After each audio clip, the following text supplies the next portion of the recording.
So for the Hero website, we're going to post like a blog kind of and talk about what went on, chronicle the weekend.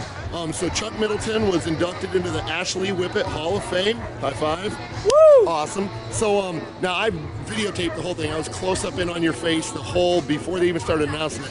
Great. So, you caught the tears. We caught the tears, absolutely. So when they were talking about the shirt, oh, we have an extra shirt, and then all of a sudden they said your name. What went through your head right then? That somebody been standing out here in the heat too long. That somebody made a mistake that thought maybe I was in the Hall of Fame when I really wasn't.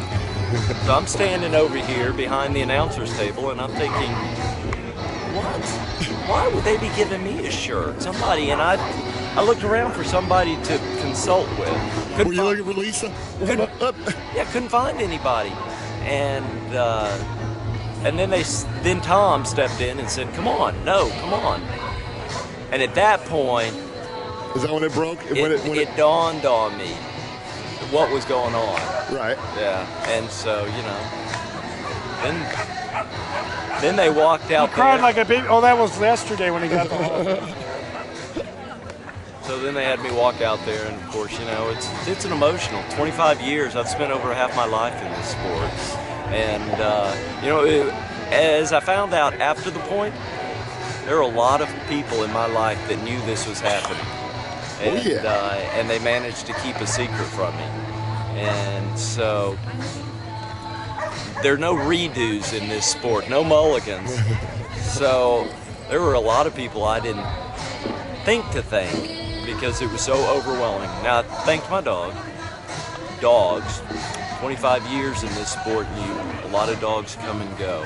And I think that was the most important parts of my life in this sport to thank. But I think about my wife, Lisa, who's been a support of mine and a pillar in my life and my dogs' lives for the last 15 years. And then to have that honor out here with Alex and Eldon, who I stood in awe of in 1986 when I met them for the first time, was simply, to now call them friends of mine and to have them here, and Tom, who ushered me out onto the field for that first World Finals in '93, was simply, it was really meaningful.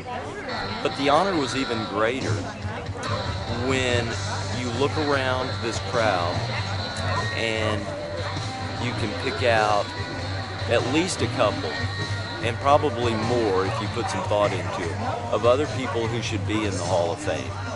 And you look at somebody like a Mike Miller, who's touched hundreds, if not thousands, of lives in California. And even other states, too. I mean, yeah. And take away what happens on the field and the accomplishments, because this sport's so much more about what happens on the field. And then to have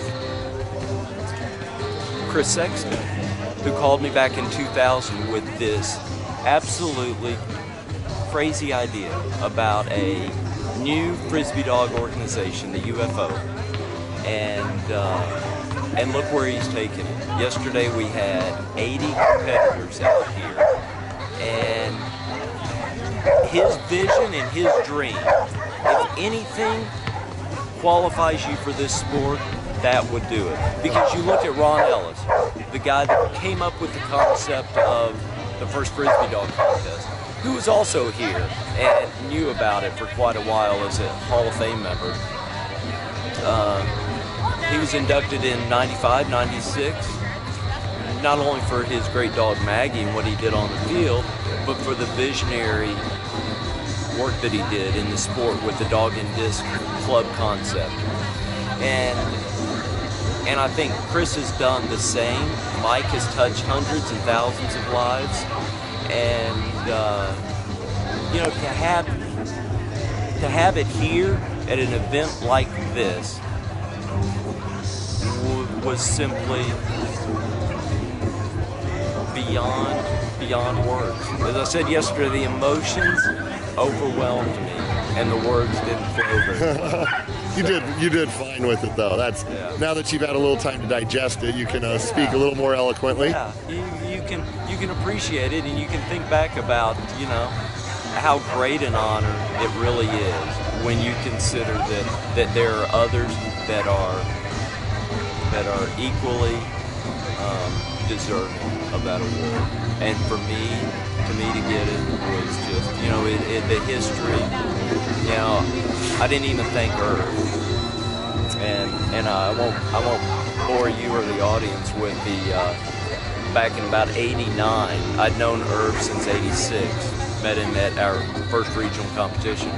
But around '88, '89, Irv literally reached out and touched me. And not physically, but in an emotional sense in this sport. And it was phenomenal. But the same thing that attracted Irv to those dogs that were looking for homes and needed rescuing, that day and that competition, when he reached out and came over, I think he saw the same thing in my face and in my emotions. We didn't have our best day. We missed the World Finals by about half a point. But that day, when he came over, it was classic Irv. And anybody that never met the man is worse off. Anybody in this sport that loves it and lives and breathes it, who didn't meet Irv, the stories that I can share and that the rest of these guys up here can share don't really do the man justice. So, to stand out there on that field and not even thank Irv or my wife. Hey, you had a lot of stuff. That's an example of the emotions that were going through me. So.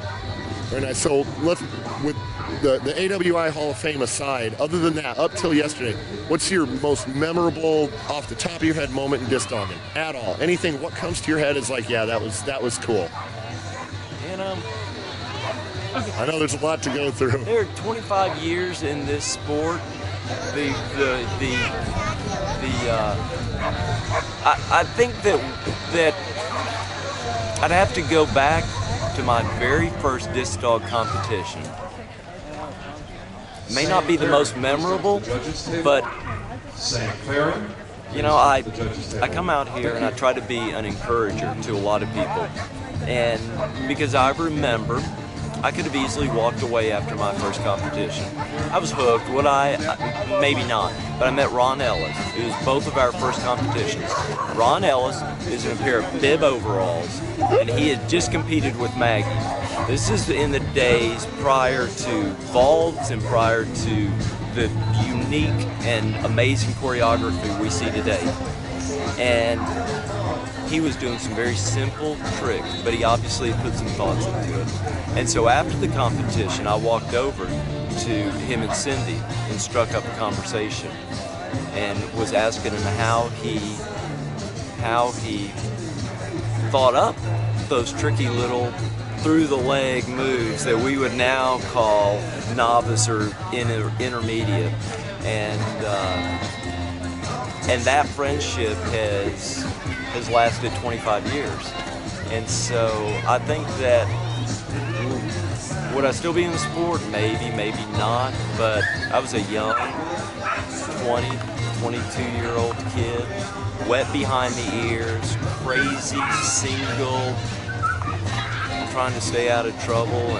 And these guys were, they stepped in and they were like, Took you down the right path? Yeah, that's right. They tried to take me down the right path. And that path didn't end here, but it definitely journeyed through the Ashley Whippet Hall of Fame, and it definitely went to the right person, I think. I mean, there's plenty of other right choices, but you're tops there, man. You definitely well deserved. I appreciate it. Thank you.